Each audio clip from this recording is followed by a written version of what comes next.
This is Steve Verhey, Sanders delegate from the 13th LD in Central and Eastern Washington, and Mike Casanelli, Sanders delegate from the 19th LD on the coast in Southwest Washington, speaking against the minority report concerning placing a moratorium on all new nuclear projects. It is worth noting that Mike worked at both Trojan and at the Columbia Generating Station. One of his jobs was to attach sensors to the bottom of the primary reactor vessel, as far inside the reactor building as a human can go. He asked me to tell you he's 77 and he's perfectly healthy. Among the arguments we hear against nuclear power is that facilities take a long time to permit and build, leading to the claim that nuclear energy is useless in the fight against climate change. So many of the arguments against nuclear energy are circular like this. Opposition to nuclear power is led, often quite rightly, to tightening of regulations, and the regulations slow the deployment of nuclear energy, and slow deployment moves some people to suggest we shouldn't even try. This amendment proposes to put a stop to building nuclear projects of all kinds for no good reason. Now, no one thinks, or at least I don't think, that old generation nuclear is necessarily the way to go. Old generation nuclear plants are hideously expensive to build and complicated to operate and maintain, and anti-nuclear activists have succeeded in scaring people to the extent that the psychological toll of the Fukushima disaster was far larger than any effects of radioactivity. But this amendment isn't just aimed at old generation nuclear, it's also aimed at next generation nuclear. Next generation nuclear designs take into account every single one of the old arguments against nuclear power. Worried about meltdowns? Next-gen reactors are designed so they can't melt down. What about waste? Next-gen reactors can burn waste from spent fuel. Were old-generation reactors too expensive and complicated to build? Next-gen reactors can be built in factories and transported to the site to be installed.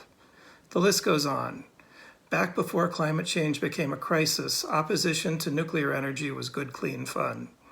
Now climate change is a crisis, and wind and solar energy on the scale we need, with the amount of storage we need, is not even on the horizon. And once available, their construction will consume significant resources. Next generation nuclear reactors that are even better than the ones that have been operating safely for decades are not just on the horizon, we can watch them getting closer by the month. This amendment aims to stop all that at the worst possible time. Please join us in voting no on this amendment. Welcome to the independent spent fuel storage installation at the Columbia Generating Station. Within these casks are almost 2,500 used fuel assemblies. That's a little less than half of all the fuel assemblies Columbia has used in its nearly 33-year history.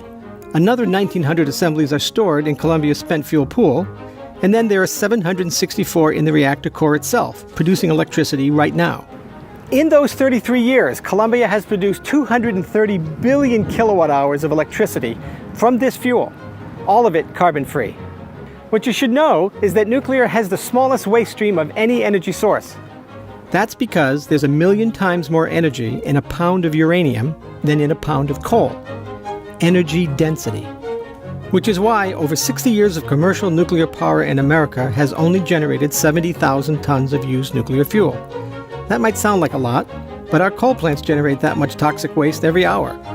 Even solar generates more toxic waste than nuclear. In fact, all the used nuclear fuel in the United States from those 60 years of operations would fit on just one football field. So what is used nuclear fuel? This is a nuclear fuel pellet, and this is what is inside these casks. 5 of these pellets can power a single home for a year. The pellets are put together into long, thin rods that make up a fuel assembly. The assembly goes in and out of the reactor as a single unit. Sometimes mistakenly called spent nuclear fuel or high-level waste, used nuclear fuel from commercial nuclear power plants is not high-level waste, and is certainly not spent.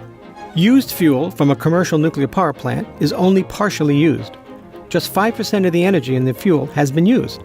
It can be recycled into new fuel, or easily stored until we can burn it in advanced reactors like the kind Bill Gates is building. The big question now is what radioactive materials are in these casks and why it's no big deal to stand next to one. And I'll explain that in the next segment.